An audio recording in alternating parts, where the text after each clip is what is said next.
Donc, on se lance maintenant dans la section 3.1.9, dérivation logarithmique. Dans cette section-ci, on se pose un problème qui est un petit peu plus complexe. Jusqu'à présent, on s'est donné des formes de fonctions, formes exponentielles, formes logarithmiques, et on a trouvé comment dériver ces formes-là. Par contre, ici, dans cette section-ci, la forme qu'on se donne est un petit peu plus complexe. On se donne la forme y est égale à x moins 1 à la x. On a une fonction particulière ici, et on cherche encore sa dérivée. Évidemment, si on cherche la dérivée directement, avec les formules et les connaissances qu'on a actuellement, on n'a aucune méthode pour aller solutionner ça facilement. En réalité, ici, de la façon qu'on est parti, à moins qu'on ait une intuition, une intuition divine, on ne trouvera pas la solution de ce problème-ci. En réalité, le problème réside dans le fait que notre fonction ici, y, c'est pas une forme connue. En effet, y, c'est pas une fonction puissance. On sait que y n'est pas égal à une fonction u à la x exposant n, où n est une constante réelle. C'est pas une puissance d'une certaine fonction. À notre exposant, c'est une variable, c'est pas une constante. On sait aussi que y n'est pas une fonction exponentielle. Parce qu'en effet, y n'est pas égal à une base b exposant x, où b est plus grand que 0 et b est différent de 1. Notre base, dans ce cas-ci, c'est pas une constante, c'est aussi une variable. X moins 1, c'est notre variable. Donc, dans ce cas-ci, on n'a ni une fonction puissance, ni une fonction exponentielle. Ce qui veut dire que ce problème-là, on ne peut pas le solutionner directement. Ce qui va nous aider à solutionner ce problème-là, c'est ce qu'on appelle la dérivation logarithmique.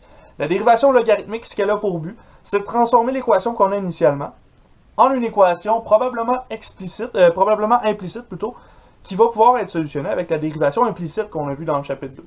Donc, c'est ce qu'on va faire dans l'exemple 3.23. On va voir qu'est-ce qu'on peut faire pour solutionner le problème qu'on s'était donné. Donc, exemple 3.23, on repart avec la même fonction. Avec la fonction y est égale à x moins 1 exposant x. On cherche la dérivée dans ce cas-ci. Donc ici, directement, si j'applique dy sur dx sur la fonction de base, je ne trouverai rien parce que ma fonction x moins 1 exposant x, c'est aucune des formes que je connais. Pour commencer, ce que je vais faire, c'est que je vais appliquer un logarithme naturel des deux côtés. Donc, on applique un ln des deux côtés. Et ce qu'on obtient à ce moment-là, c'est que le logarithme naturel de y est égal au logarithme naturel de x moins 1 exposant x. Bon, ça ne solutionne pas le problème encore, parce que là, on a juste complexifié un petit peu la situation. Ce qui va nous aider grandement, c'est nos propriétés des ln, parce qu'ici, on a un ln sur une fonction exposant quelque chose. Cet exposant-là, par ma propriété des ln, je peux l'envoyer à l'avant. Donc, je vais obtenir ln de y qui est égal à x, ln de x moins 1. Et maintenant, si on regarde la forme, d'un côté, j'ai une fonction logarithmique, je sais comment dériver ça. De l'autre côté, j'ai le produit d'une fonction normale et d'une fonction logarithmique. Je sais comment dériver tout ça. Donc, à partir de cette nouvelle équation-là, on va aller appliquer la dérivée de y par rapport à x des deux côtés et on va trouver la solution à notre problème. Donc, on se donne un petit peu d'espace.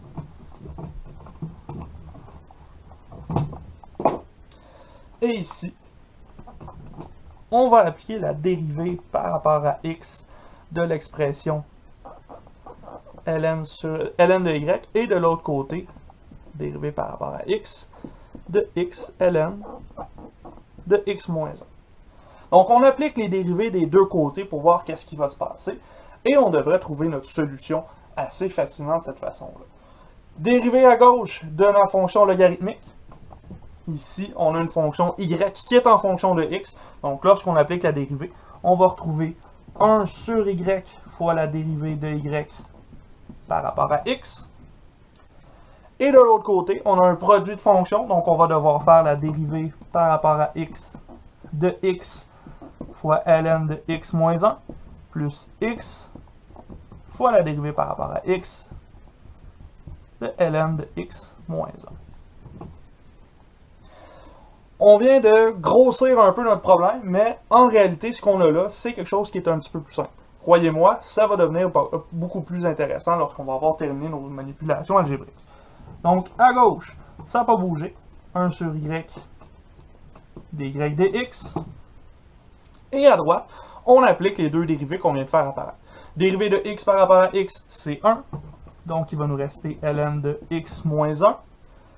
Dérivée de ln de x moins 1, une fonction logarithmique en base e, comme pour notre ln de y, on va obtenir ici x fois 1 sur x moins 1 fois la dérivée de x moins 1 par rapport à x. Ça nous donne un beau 1. Donc ça ici, ça va simplifier. Il va nous rester 1 sur y dy dx qui est égal à ln de x moins 1 plus x sur x moins 1. Et ici, on vient de se construire une équation qui sera facile à résoudre. Tout ce qui me reste à faire, c'est d'isoler dy dx pour trouver la dérivée de ma fonction que j'avais initialement. Ici, dy dx, ce sera égal à y fois le ln de x moins 1 plus x divisé par x moins 1. Cette dernière ligne-là, elle pourrait être mieux.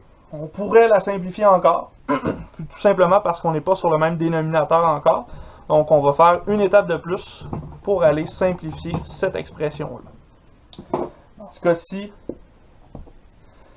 ma dérivée ici de y par rapport à x, ce sera égal à y fois, on met sur le même dénominateur, x moins 1 ln de x moins 1 plus x, le tout divisé par x moins 1. À ce stade-ci, la dérivée qu'on a contient encore un y. Ce qu'on pourrait faire, comme on faisait avec nos dérivés implicites, c'est remplacer notre y par ce que ça vaut pour simplifier l'expression le plus possible.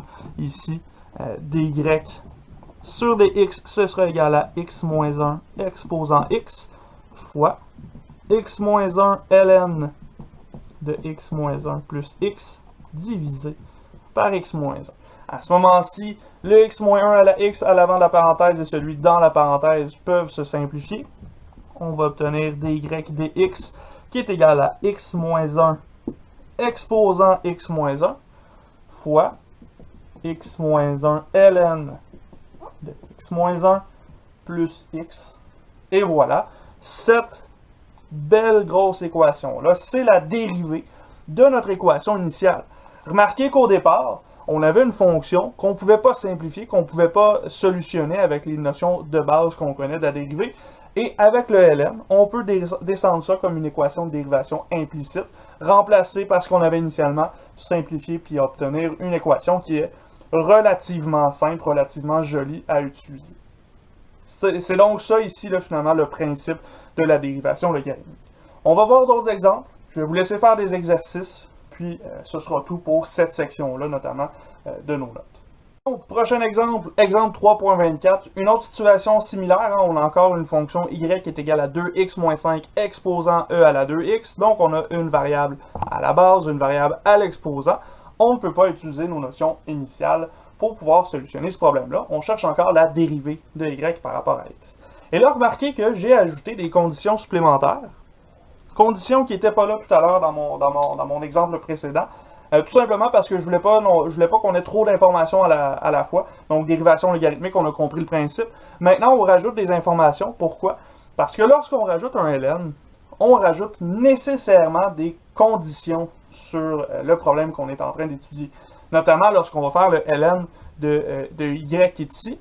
Ln de y, il ne faut pas qu'on ait à l'intérieur de nos parenthèses quelque chose qui est plus petit ou égal à 0. Donc, ça veut dire que notre y doit strictement être plus grand que 0. Sinon, on va faire exploser notre ln. Et ça, on ne veut pas faire ça. La même chose de l'autre côté. Notre x doit être plus grand que 5,5 parce que sinon, on va avoir quelque chose qui va être plus petit ou égal à 0 dans notre deuxième parenthèse. Ce qui veut dire qu'on ferait exploser le deuxième logarithme. Évidemment, on ne veut pas faire ça. Donc, on se rajoute des conditions. Ces deux conditions-là font en sorte que notre problème va pouvoir être solutionné dans ces conditions-là qu'on vient d'énumérer. Et de cette façon-là, on s'assure que nos logarithmes ne vont pas briser lorsqu'on les utilise pour solutionner notre problème. Donc, on se lance dans la résolution. Même principe quand même, mais on garde en tête nos conditions qui sont ici, si on avait à faire une analyse plus poussée de la situation. Donc, on y va avec ça. Y est égal à 2x moins 5 exposant e à la 2x. Je ne peux pas solutionner ça facilement. Donc, ce que je vais faire, c'est appliquer un ln des deux côtés.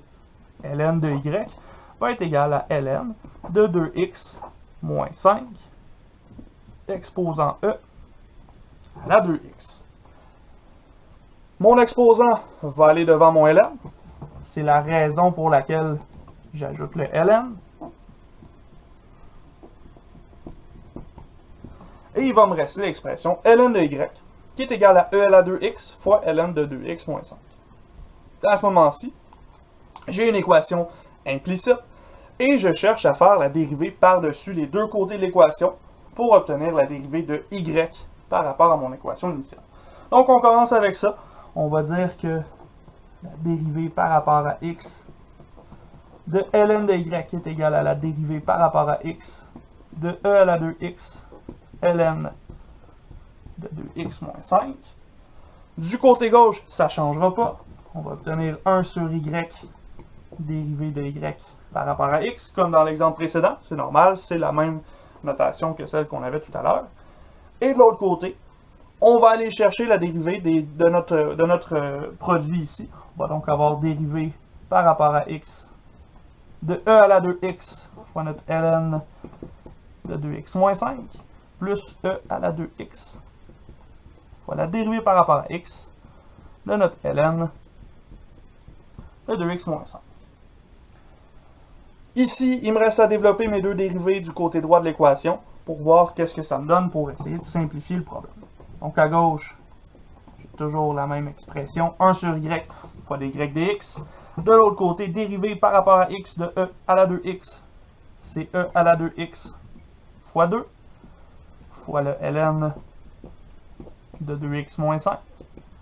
Ensuite de ça, e à la 2x fois la dérivée de mon ln de 2x moins 5. À ce moment-là, je vais avoir 1 sur 2x moins 5 fois la dérivée de l'intérieur de mon ln. Dérivée de 2x moins 5, c'est 2. Donc, c'est de là que mon 2 arrive. On essaie de réorganiser nos termes. On essaie de rendre ça un petit peu plus joli.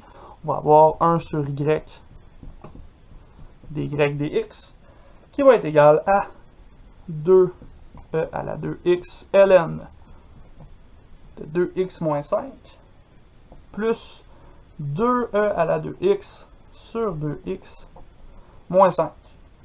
Bon. Cette équation-là pourrait être plus jolie. On pourrait avoir un même dénominateur. On pourrait mettre en évidence 2e à la 2x du côté droit de l'équation. Puis on pourrait surtout isoler dy dx. Donc, on va faire tout ça dans une étape. Prenez un grand respire, puis allez voir lentement ce qui se passe pour être certain de bien comprendre. J'envoie mon y du côté droit. Je mets en évidence 2e à la 2x. Donc, je vais avoir 2y fois e à la 2x. Et dans ma parenthèse, il va me rester ln de 2x moins 5 plus 1 sur 2x moins 5. Les 2e à la 2x sont rendus à l'avant. Le y est rendu à l'avant aussi. Il me reste la parenthèse ici que je vais pouvoir mettre sur le même dénominateur pour avoir une seule et belle formule dans laquelle je vais remplacer mon y pour avoir une solution plus jolie. Donc ici, dy dx, ce sera égal à 2ye à la 2x fois 2x moins 5 ln de 2x moins 5 plus 1 divisé par 2x moins 5. Il me resterait à changer mon y pour espérer que ça se simplifie et que ce soit plus joli. C'est ce qu'on va faire. dy dx, ce sera égal à 2e à la 2x fois 2x moins 5 exposant e à la 2x fois la parenthèse 2x moins 5 fois ln de 2x moins 5 plus 1, le tout divisé par 2x moins 5. À ce moment-ci, là, j'ai des expressions de 2x moins 5 en haut et en bas d'une fraction possible. Je vais pouvoir simplifier ça et je vais obtenir mon résultat final. dy dx, ce sera égal à 2e à la 2x fois 2x moins 5 exposant e à la 2x moins 1, parce que j'ai divisé par celui qui était de l'autre côté, et je multiplie à ça 2x moins 5 ln de 2x moins 5 plus 1. Et ça me donne la solution de ce problème-là. Ça me donne la dérivée finale de mon problème que j'avais initialement avec le y, qui était ni une fonction exponentielle, ni une fonction puissance. Donc maintenant, avec la dérivation logarithmique, je suis capable d'aller atteindre une solution quand même ici. Je vous invite à reculer dans la vidéo, revérifier est-ce que vous comprenez bien cette section-là, parce que c'est quand même compliqué, il y a plusieurs étapes qui sont arrivées, plusieurs modifications algébriques, assurez-vous que vous les comprenez bien. Si jamais ça ne fonctionne pas, n'hésitez pas à me contacter, je pourrai vous expliquer plus en détail chacune des étapes qu'il y a dans cette vidéo-ci. On passe maintenant au moment où c'est vous qui devez travailler. Donc, vous pouvez faire maintenant la série d'exercices 3.5, où je vous demande de faire des dérivations logarithmiques pour trouver des y dx sur deux expressions. Donc, en A, vous avez l'expression y est égale à 1 moins 4x exposant 2x. Assez simple, ça ressemble beaucoup à ce qu'on a fait déjà. En B, vous avez quelque chose de beaucoup plus complexe, une fraction où il y a des multiplications des exposants. L'indice que je vous donne, c'est qu'un ln d'une fraction, on peut séparer ça comme étant le ln de notre numérateur moins le ln de notre dénominateur. Ça va simplifier grandement la dérivation que vous allez faire du côté droit de votre équation lors de votre dérivation implicite. Donc, essayez ça. Vous avez les solutions sur le portail. Et entre-temps, nous, on se reverra dans la section 3.2, dans la prochaine vidéo. On va parler de la dérivation des fonctions trigonométriques. Donc, on va reparler de sin, cos, tan, etc. Dans un prochain vidéo.